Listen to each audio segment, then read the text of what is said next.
అందరికీ నమస్తే అండి. ఇక్కడ ట్వీట్ పెడుతున్నాను చూడండి. గ్రేట్ ఆంధ్రాలో పవన్ కళ్యాణ్ గారు నటించిన 'ఓజీ' చిత్రం ఏదైతే ఉందో, ఆ చిత్రానికి సంబంధించి కలెక్షన్‌ల గురించి, లేదంటే ఆ చిత్రానికి ఖర్చు పెట్టిన ఖర్చు గురించి వాళ్ళేసిన ట్వీట్ మాట. ఇండైరెక్ట్‌గా 'ఓజీ పార్ట్ 2' ఏదైతే ఉందో, అది ఉండబోవట్లేదు. నిర్మాత దానయ్య గారు కొంతకాలం పాటు చిత్ర నిర్మాణానికి దూరంగా ఉండాలని అనుకుంటున్నారని చెప్పేసని ఒక ట్వీట్ చేశాడు. చదివి వినిపిస్తాను చూడండి. 'ఓజీకి ఎంత ఖర్చయిందన్నది అధికారికంగా తెలీదు కానీ, సుజిత్ కాస్త గట్టిగానే ఖర్చు చేయించారనో, లేదా ప్రాజెక్టుకు గట్టిగా ఖర్చు అయిందన్నదో కొన్ని ఇన్‌సైడ్ కబుర్లయితే ఉన్నాయి. అందువల్ల కావచ్చు, మరెందువల్లో తెలీదు. దానయ్య ప్రస్తుతం చిత్ర నిర్మాణానికి కొంతకాలం దూరంగా ఉండాలనుకుంటున్నారు. ఇదైతే ఫేక్ వార్తండి. ఫేక్ న్యూస్ ఇదంతా కూడా. ఒక పక్క అఫీషియల్‌గా వాళ్ళే చెప్తున్నారు కదా! ఒకవేళ ఆ సినిమాకి ఎంత ఖర్చయింది, ఎక్కువ ఖర్చయిందా, తక్కువ ఖర్చయిందని పక్కన పెడితే, ఒక పక్క కలెక్షన్‌ల పరంగా బ్రహ్మాండంగా ఉంది. రాత్రి కూడా ఏసినట్టున్నారు. 2025 తెలుగులో ఇప్పటి వరకు ఇంత కలెక్షన్‌లు ఏ సినిమా కూడా రాబట్టలేదు. 'ఓజీకి' మాత్రం వచ్చినాయని చెప్పేసని. ఇంకా మీ ఏడుపంటే నాకు అర్థం కావట్లా. ఇది ఇప్పటి నుంచి స్టార్ట్ చేసింది కాదండి. ఆహ్, సినిమా రిలీజ్ అవ్వకముందు నుంచి స్టార్ట్ చేశారు. 'ఓజీ' సినిమా పైన ఒక నెగెటివ్ ప్రచారం మాట. ఏదో రకంగా దాన్ని జనాల్లో హ్మ్, సినిమా బాలేదు, బాగా ఆడలేదు, ఫ్లాప్ అయింది అని రుద్దే ప్రయత్నం మాట. ఈ రుద్దే కార్యక్రమం గత వారం రోజులు బట్టి మొదలుపెట్టారు. మొదటి 3 రోజులు సినిమా అద్భుతంగా ఉంది, బ్రహ్మాండంగా ఉంది. అందరూ పాజిటివ్‌గా మాట్లాడుతున్నారు. మనం నెగెటివ్‌గా మాట్లాడితే బాగోదన్న ఉద్దేశంతో అందరూ లేపేశారు. మామూలుగా కాదు. మెల్లిమెల్లిగా నాలుగో రోజు కాంచో, ఐదో రోజు కాంచో స్టార్ట్ చేశారు. కలెక్షన్‌ల పరంగా అంత పెద్దగా రాబట్టలేదు, వసూలు చేయలేదు, లాసొచ్చింది, సినిమా ఫ్లాప్ ఇది, లేపినంతగా లేదు, కలెక్షన్‌లు భారీగా తగ్గిపోయినాయి. మధ్యలో 'కాంతారా' వచ్చిందనొకడు, 'కాంతారా' వచ్చిన తర్వాత 'ఓజీ' తుడిచేసిందనొకడు. అరే! ఏదైనా ఉంటే అఫీషియల్‌గా వాళ్ళు చెప్తారండి. ఇప్పుడు ఉదాహరణకి 'వార్ 2' ఉంది. 'హరిహర వీరమల్లు' ఉంది. ఆ సినిమాలో 2 ఫ్లాపు. మనకు తెలిసిపోయింది కదా! రిలీజ్ అయినప్పుడు తెలిసిపోద్ది కదా! మొదట ఒక రోజు, 2 రోజుల్లో మనకు టాకొచ్చేద్ది. మొదటి రోజే చెప్పేత్తారు. ఇప్పుడు ఇంకో దరిద్రం ఏంటంటే సినిమా చూడకుండానే కొంతమంది ఏకంగా రివ్యూలు చెప్పేత్తన్నారు. ఆ సినిమాలకి ఎవరైనా సరే సక్సెస్ మీట్‌లు గాని, ప్రెస్ మీట్‌లు గాని, లేదంటే ఇంకొక రకంగా సెలబ్రేషన్స్ గాని ఎవరైనా చేసారండి? 'వార్ 2'కి గాని, 'హరిహర వీరమల్లు'కి గాని. చేయలేదుగా. నష్టం వత్తు వాళ్ళు అఫీషియల్‌గానే సైలెంట్‌గానే ఉంటారు గదా! ఇప్పుడు నేను తీసిన సినిమా ఆడలేదే అనుకుందాం. నేను సైలెంట్‌గానే ఉంటా. అంతేగాని మీ దగ్గర గొప్ప అనిపించుకోవడానికో, లేదంటే ఇంకొక రకంగానో సినిమా పోయినా సరే, పోలేదు అని చెప్పేసి నేనెందుకు చెప్తాను? పోతే పోయిందని చెప్తాడు, లేకపోతే లేదని చెప్తాడు. అలాంటిది ఒక పక్క వాళ్ళే అఫీషియల్‌గా లేదు, కలెక్షన్‌లు ఇన్నొచ్చినియి, సినిమా హిట్ అయిందని చెప్పేసని సక్సెస్ మీట్లు పెట్టుకుంటున్నారు, సెలబ్రేట్ చేసుకుంటున్నారు, హ్యాపీగా ఉన్నారు. పార్ట్ 2 రాబోతుంది. అందులో 'అకీరా' ఉన్నాడంటే, వాళ్ళు మేము ముందే ఎలా చెప్తాము, మీకు ఆ థ్రిల్ పోద్ది, సస్పెన్స్ అని చెప్పేసని వాళ్ళు చెప్పేదేదో వాళ్ళు చెప్తున్నారు. డైరెక్టర్ సుజిత్ కావచ్చు, తమన్ కావచ్చు, లేదంటే పవన్ కళ్యాణ్ గారు మాట్లాడుతూ కూడా మొన్న అన్నారు కదా! పార్ట్ 2 స్టార్ట్ అవ్వబోతుందని చెప్పేసని. అంతా అయిన తర్వాత ఇప్పుడు అంతా సైలెంట్‌గా ఉంది, నడుస్తుందన్న తరుణంలో ఒక కొత్త ప్రచారాన్ని తీసుకొస్తారు. లేదు లేదు ఎట్టోగట్టా ఈళ్ళు చెప్పే ప్రయత్నం ఏంటంటే ఫైనల్‌గా ఎటు తిప్పి అటు తిప్పి సినిమా బాలేదు, కలెక్షన్‌ల పరంగా అంతగా రాబట్టలేదు అనే టాకు వీళ్ళు జనాల్లోకి తీసుకెళ్ళాలి. కావాలంటే మీరు ఒక 2, 3 రోజులు పెట్టి చూడండి. యూట్యూబుల్లో కొంతమంది సినిమా విశ్లేషకులు మళ్ళీ ఇదొక దరిద్రం మళ్ళీ. ఏదో అఫీషియల్‌గా వాళ్ళకేదో సర్టిఫికేట్ ఇచ్చినట్టు సినీ క్రిటిక్స్. ఏంట్రా అంటే ఏమి లేదు. చూసినా చూడకపోయినా గానీ ఏదో 4 మాటలు మాట్లాడితే ఆడు క్రిటికే. నేను కూడా ఎనకాతల అది పేరు పెట్టేత్తే అయిపోద్దేమో. 'సంతబాబు ఎల్లపు సినీ క్రిటిక్' అని చెప్పేసని. ఏం బొక్క ఉండదు. మనం తీసి సత్యమా, చూసామా లేదా? మనకి ఆ డిపార్ట్‌మెంట్‌ల గురించి పూర్తిగా ఐడియా ఉండదు. సినిమాని ఏ కెమెరాతో కూడా తీత్తారో కూడా అంత అవగాహన లేకపోయినా సరే, ఒక ఫోనో, లేదంటే ఒక కెమెరానో, లేదంటే 4 మాటలు మాట్లాడగలిగే ఇదుంటే సరిపోద్ది. ప్రతి ఒక్కడు సినిమా క్రిటికే. ప్రతి ఒక్కడు. ఏం లేదు. సినిమా క్రిటిక్ అవ్వాలంటే నీకుండాల్సిన మొదట క్వాలిటీ ఏంటంటే కెమెరా ముందు మాట్లాడగలగడం. అదొక్కటొస్తే సరిపోద్దండి. ఏం అవసరంలా. నీ దగ్గర ఆ క్వాలిటీ ఒకటుందా, ఇంక నిన్ను మించినోడు ఇంకెవడు లేడు మాట. లేదు ఇంకా 4 పంచ్ డైలాగులు ఎక్కువ చెప్తావా, ఇంక నువ్వు తోపు తురుము కాను అంతే.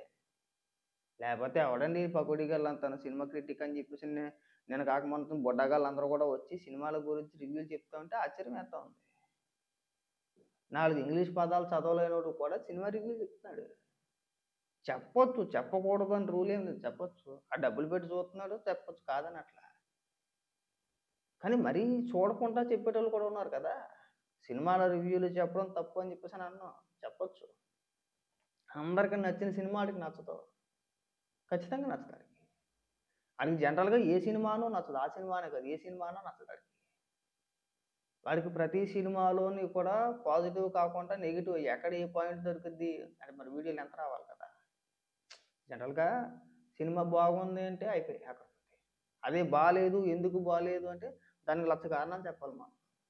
ఆ లచ్చ కారణాలు చెప్పనప్పుడు మనకు లెంత్ వచ్చింది నీట్‌గా. వీడియో లెంత్ కావాలి కదా! డ్యూరేషన్ కావాలి కదా!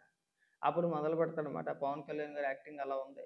అక్కడ సీన్ ఉండకూడదండి. ఇది ఈడు ఏడో తరగతో, ఎనిమిదో తరగతో ఇక్కడ చదివేసి ఆడు అక్కడ ఆ సీన్ ఉండకూడదని చెప్పేసి ఈడు ఇక్కడ డిసైడ్ చేసేస్తాడు. పోనీ చదువుకి దానికి కూడా సంబంధం లేదు పక్కన పెట్టేసేయండి. చెప్తున్నా. కనీస విషయ పరిజ్ఞానం లేని వ్యక్తులు సినిమా క్రిటిక్ అయ్యి, లేదంటే సినిమాను ఉద్ధరించేసామని చెప్పుకోవడమో, లేదంటే ఆ సినిమా అలా ఉంది, ఈ సినిమా ఇలా ఉంది. అది పైగా డైరెక్టర్‌ని అలా ఎలా తీత్తావు సినిమా? ఎలా తీయాలి మరి? ఒకడేమో పేపర్‌లు అట్టుకొచ్చేత్తాడు. ఒకడేమో పుస్తకాలు అట్టుకొచ్చేత్తాడు. ఒకడు ఎందుకు మాట్లాడతాడు, ఏం మాట్లాడతాడో ఆడికే అర్థం కాదు. ఒకడు ఏకంగా సినిమా రిలీజ్ అవ్వకుండా లేదు లేదు ఆ సినిమాలో ఆడమండి. ఈ దరిద్రం ఎక్కువైపోయింది మనకి. వేరే పనేమి లేండి. ఇప్పుడు మరి ఇదొక వార్త. లేదు 'ఓజీ పార్ట్ 2' అంటే దీన్ని ఇండైరెక్ట్‌గా అర్థం అదే. వాళ్ళేసిన రాసిన వార్త ఏదైతే ఉందో దానికి ఇండైరెక్ట్‌గా వచ్చిన అర్థం అదే. ఇయి తగ్గించేసుకుంటే బావుంటదండి. ఇవన్నీ అనవసరమైన విష ప్రచారాలు కాకపోతే, ఈ రివ్యూలు చెప్పేవాళ్ళు కొంత బాధైతే మీదొక బాధ. ఫైనల్‌గా ఏంటి మీ బాధ? ఇప్పుడు 'ఓజీ' సినిమా మీ దృష్టిలో జనాల్లోకి ఫ్లాపు అని చెప్పి తీసుకెళ్ళాలి అంతే కదా! దానికోసం ఎన్ని ప్రయత్నాలు చేత్తన్నారంటే వీళ్ళు 2, 3 రోజులు బట్టి అందరూ చేత్తన్నారు. చాలా మంది చేత్తన్నారు. 'కాంతార' సినిమా రిలీజ్ అయిన కాంచి ఈ ప్రచారం కాస్త ఎక్కువైందింకా. లేదు ఇప్పుడు అర్జెంట్‌గా ఎట్టోకట్ట కలెక్షన్‌ల పరంగా వసూలు చేయలేదనే ప్రచారం చేయాలి. ఇప్పుడు ఎందుకు డైరెక్ట్‌గా వాళ్ళు చెప్తున్నారుగా. ఇప్పుడు అఫీషియల్‌గా నిర్మాణ సంస్థ ఏదైతే ఉందో వాళ్ళు అఫీషియల్‌గా చెప్తున్నారు. సినిమా బాగుందని చెప్పేసని, లేదంటే కలెక్షన్‌లు బాగున్నాయని చెప్పేసని. ఎంత కలెక్షన్‌లు వచ్చినాయో కూడా పోస్టర్‌ల రూపంలో వాళ్ళు చెప్తున్నారు కదా!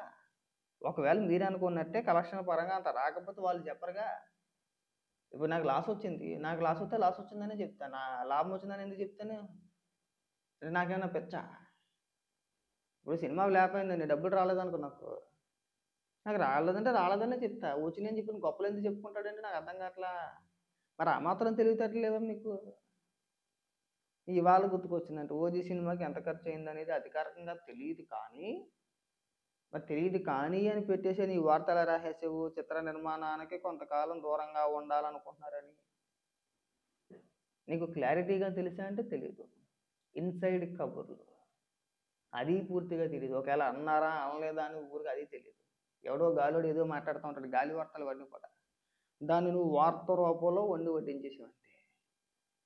ఏదో రకంగా మనకు వార్త కావాలి. హైప్ కావాలి. దానికి నువ్వు అనుకున్నదైతే సాధించావు.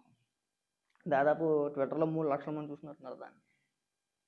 అంతే అదొక నెగెటివ్ ప్రచారం మాట. అదొక ఆనందం. అదొక సునకానందం మాట. ఏదో రకంగా ఏదో ఒక ప్రచారం అంతే. మనం ముందుకు తీసుకెళ్ళామా లేదా? తర్వాత ఆళ్ళు కొట్టేసేత్తారులే. కింద కామెంట్‌లో ఎలాగా మనల్ని అమలక్కల బూతులు తిడతారు. రీచ్ కోసం చూస్తున్నారు గానీ, వ్యూవర్‌షిప్ కోసం లేదంటే రీచ్ కోసం చూస్తున్నారు గానీ, మనం చెప్పేది నిజమా? అబద్ధమా? అసలు జనం ఏమనుకుంటున్నారో అయన్నీ అవసరం లేదు ఈళ్ళకి. అందరికి బాగున్న సినిమా ఈ రివ్యూవర్లు ఎవరైతే ఉన్నారో వాళ్ళకి నచ్చదు. ఎవడికి నచ్చని సినిమా వీళ్ళకి నచ్చుద్ది. మరి దృష్టిలోపం మాలో ఉందా? వాళ్ళలో ఉందా? అనేది నాకు అర్థం కాదు. ఇప్పుడు ఆహ్, 100లో 90 మంది ఆ సినిమా బాగుందంటే, మిగిలిన 10 మంది ఈ రివ్యూవర్లు ఎవరైతే ఉన్నారో వీళ్ళకి ఆ సినిమా నచ్చదు. మరి ఈ 90 మందో పిచ్చోళ్ళా? లేదంటే ఈ 10 మంది తెలివైనోళ్ళో నాకు అర్థం కాదు. లేదు. లేదు. ఇంకొన్ని సినిమాలుంటాయి. 90 మందికి నచ్చదు. కానీ ఈ 10 మంది రివ్యూవర్లకి నచ్చుద్ది. అంటే పూర్తి అపోజిట్ మాట. వాళ్ళు ఫిక్స్ అయిపోయారు. ఎటువంటి తెడ్డు, తెడ్డుమంటే ఎడ్డు. అందరికి నచ్చిన సినిమాని మనం నచ్చలేదు అని చెప్పేసని అనాలి. అప్పుడు క్యూరియాసిటీ పెరిగిపోయి ఎందుకు ఈడికెందుకు నచ్చలేదు అని మనం చూస్తాం కదా! ఆడి ఆలోచన విధానం అది. ఎట్టోగట్ట మనం ఆడి వీడియోని చూడాల్సిందే. వాడి ప్లాన్ అది. ఓకే. బ్రహ్మాండంగా ఉంది. పరమ దరిద్రమైన సినిమాని తీసుకొచ్చి రుద్దేసే ప్రయత్నం చేస్తాడు. దానివల్ల వాడికి ఉపయోగం. పేమెంట్. నిన్న ఒక వీడియో చూసాను. అతని పేరేదో ఉంటది. ఆహ్, ఇదిగో ఆధారాలతో సహా దొరికేసాడు.